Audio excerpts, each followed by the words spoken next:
Hi friends, welcome back to our channel. ఈ రోజు recipe sweet recipe అండి. ఇంట్లో బెల్లము ఇంకా జీడిపప్పు ఉంటే చాలు, మనం 10 నిమిషాల్లో ఈజీగా ఇన్స్టెంట్గా స్వీట్ని తయారు చేసేసుకోవచ్చు.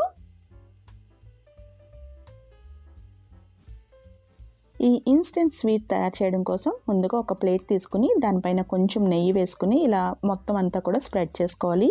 తర్వాత ప్యాన్లో 1 టేబుల్ స్పూన్ వరకు నెయ్యిని తీసుకుని, నెయ్యి కరిగిన తర్వాత 1 కప్పు జీడిపప్పు వేసుకుని ఇలా దోరగా వేయించుకోవాలి. వేగిన జీడిపప్పుని వేరే ప్లేట్లోకి తీసుకున్న తర్వాత అదే ప్యాన్లో 1/2 కప్పు వరకు బెల్లం తురుము, ఇంకా 2 టేబుల్ స్పూన్ల వరకు నీళ్లు వేసుకుని బెల్లంని కరిగించుకోవాలి. స్టవ్ని లో ఫ్లేమ్లోనే ఉంచుకుని గరిటతో ఇలా కలుపుకుంటూ బెల్లంని కరిగించుకోవాలి. బెల్లం కరిగిన తర్వాత ఇలా నురుగులాగా వస్తుంది. అప్పుడు 1 టీ స్పూన్ వరకు యాలకుల పొడి వేసుకోవాలి. బెల్లం కరిగిన తర్వాత ఇలా నురుగు వచ్చిన దగ్గర నుంచి కూడా పాకం చెక్ చేసుకుంటూ ఉండాలండి. వెంటనే చెక్ చేసుకోవాలి. మనం 2-3 సార్లు చెక్ చేసుకుంటే కానీ పాకం ఎలా వచ్చింది అనేది కరెక్ట్గా తెలియదు.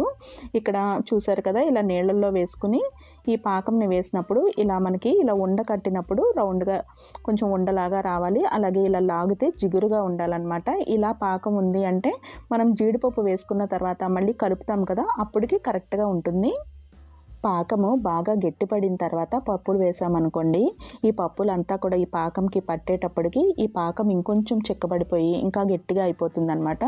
అందుకని ముందే కొంచెం జిగురుగా ఉన్నప్పుడు వేసామనుకోండి, మనకి ఈ చిక్కీ అనేది కొంచెం మెత్తగా మనకి పలుకులుగా వస్తాయి.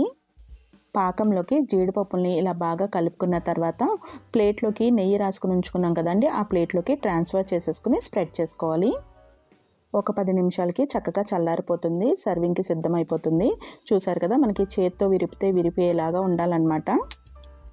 ఇన్స్టెంట్గా హెల్తీ స్వీట్ రెడీ అయిపోయిందండి. మరి ఈ వీడియో మీకు నచ్చినట్టయితే సబ్స్క్రైబ్ చేసుకోవడం మర్చిపోకండి. Thank you for watching our channel.